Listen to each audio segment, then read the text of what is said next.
So the other day, I was browsing Facebook and I saw all these posts about wanting to ban a woman named Emilie LeRae, um, Emilie LeRae Smith off of Facebook. And another friend was posting how they never wanted to see any of her content ever again. And people were saying that they felt triggered by her and her pictures depicting self-harm and a lot of things, a lot of hate. I clicked on the petition to ban her off Facebook, and there's allegations of her enabling people with mental illness and promoting self-harm and making money, profiting off of her followers, pretending to be her mom, and a whole bunch of stuff. It has, last time I checked, I think it had at least 15,000 signatures, and I was just really confused. I'm like, what? What? Like, why are people wanting to ban this girl off Facebook? So I go, I search her, find her on Facebook, and I kind of browse through her profile, and at first glance, all I see is just a typical normal 20-year-old woman. She's got a boyfriend, just started working at a job. She's got a lot of selfies.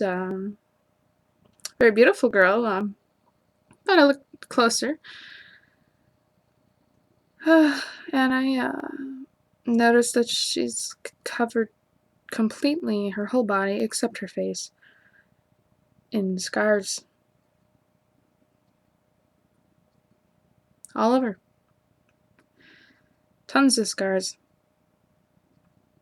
I'm thinking, holy shit, this woman must have been through a lot of shit. Of coursely, I can't talk. Of coursely, of course. In the comments, there's a lot of people who seem to misunderstand. Which those of us with anxiety, depression, OCD, intrusive thoughts, self-harm issues, and other mental illnesses, we know all too well how that feels for no one to understand you and think you're lazy or just seeking attention. So, anyways, this is a video where I want to try and help. This already seems like a failed mission. Excuse me for my frustration. I want to try and help the non-angst depres understand why someone might do this to themselves. Okay. So, when you're depressed, I'll start with depression. When you're depressed, for whether it could be biological reasons, heartache, a loss of a loved one, or from other mental illnesses, when you're depressed, you have no hope for the future. You don't see the point in anything. You see everything as a waste of time. You feel misunderstood. You feel helpless. You feel hopeless. You have desires to get back on track. There's a lot of things you want to do, but you don't feel like doing any of them. And if you feel like you should be doing all those things, so you feel a lot of shame and you feel a lot of guilt for not doing those things, and other people could be shaming you and making you feel guilty because they do not understand the sense of helplessness and apathy that you are feeling, and they judge you for it and make things all the more worse. They get frustrated when you don't talk to them about how you feel. When you do talk to them, they offer you advice that would not apply to your situation at all because they have never been in your place and have no idea how you feel, and everything they say and all the advice they give you makes everything 10 times worse. So you start to quit talking to people. You start to no longer share any feelings with them about anything, and you isolate yourself, and you contribute even more to your depression. Some people even go as far to they may have a moment of complete severe emotional pain, and they might be an impulsive person, and they might make the decision to end their life because they are unable to even imagine a time in their life where they might be happy. I could say a lot more about depression, but that's as far as I'm gonna go. I will now talk about anxiety. Anxiety and depression kind of go hand in hand. Anxiety can be good when you're depressed because at least it is a form of energy in your body, but most of the time it's just a fearful, crippling energy in your body. A lot of people might think they have anxiety because they have discomfort doing different things or they don't enjoy doing other things. They might get nervous a lot, but anxiety is nervousness to the point where you feel physically ill and it almost impairs your functioning in life. Anxiety is a feeling you get in your body and in your mind. Some people feel like they're going to throw up. They have sweaty palms. They have heart palpitations. They freeze up. They can't move. They can't think. They feel terrified. Some people have anxiety so bad it turns into a panic attack. They become helpless, paralyzed. They can't do anything and they feel like they're going to die. Anxiety can be caused by having irrational fears. They can be caused by worrying all the time, having obsessive thoughts, intrusive thoughts, having random thoughts flow through your mind that scare you, make you feel guilty, terrify you, that you can't stop thinking about, that drive you insane, that you feel guilty about. That all being said, let me bring up another topic. People who have these issues, typically they've had a lot of bad experiences in their life, whether it be sexual abuse, verbal abuse, or maybe they just have bad biological chemistry in their minds. Whatever the reason, these people, my people, sorry, so they have to find ways to cope. A lot of them turn to drugs and alcohol. Other people become sex addicts. Other people want control of their life, and the only thing they feel like they can control is what they eat, so they stop eating, or they eat too much. Or they eat too much and feel guilty, so they throw it all up. Or they just eat too much and don't throw up and get really overweight. And lastly, some people cut themselves. Some people cut themselves all over their body. And for them, it feels good.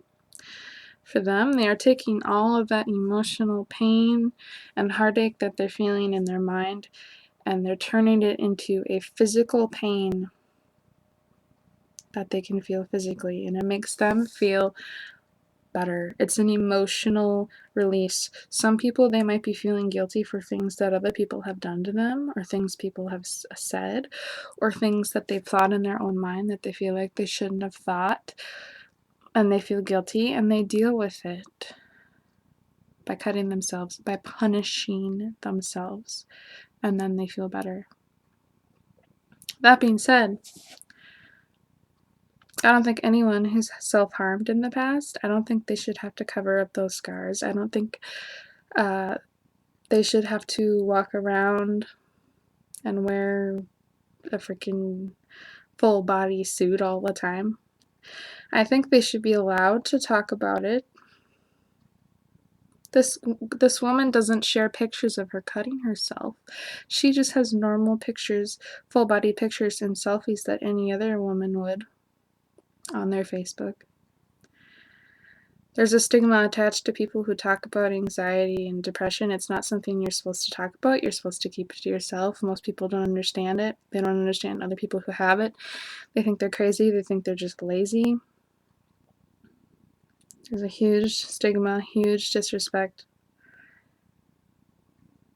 I don't think Emilie LeRae Smith is faking this. I don't think she's doing it for attention. I can't imagine any woman doing that to her body purely, solely, just for attention. This is clearly someone who is struggling and has struggled. And she puts herself out there because she wants to help other people who are going through the same thing. She doesn't want them to feel ashamed. She wants them to feel understood. That makes people really freaking uncomfortable. That's really hard for people to see. A beautiful girl who has done this to herself. And they don't want to hear anyone talking about depression or anxiety because it makes them uncomfortable, because it's not something they understand. And they feel triggered by seeing what she looks like and the things she talks about. Well, maybe these are things we need to talk about. There are a whole lot of people out there who are feeling alone, misunderstood, and they don't have anyone to talk to about anything. And when they try to talk to people about things, people don't understand. People can't even begin to understand what they are feeling. All we have is each other, other people who understand anxiety, depression, intrusive thoughts. We need each other. And if we shut up because of what people on the internet say, that they feel triggered or they feel uncomfortable, if we all stop talking about it, we're only going to isolate ourselves further. We need to have support out there. We need to have each other. I see nothing wrong with what she's doing. She claims that she has never accepted any money from anyone, and the posts were her mom, they were not her. I don't know why anyone would fake something like that. As you can see, this is a very sensitive issue for me.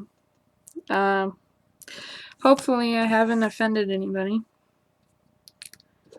I know most of you don't understand a thing I just said, but those of you who do,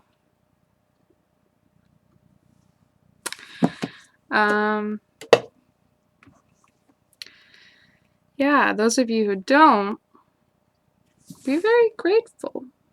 Be very grateful you don't understand. And please stop. Just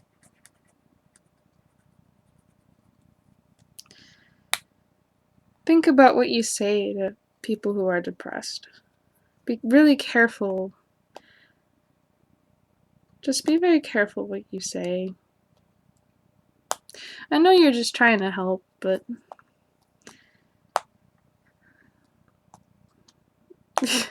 I don't know. I need to stop filming. This is awful. I probably seem really insane. That's okay. This is just something I've struggled with for a long time, and it's hard for me to see other people who are obviously having a rough time and they're being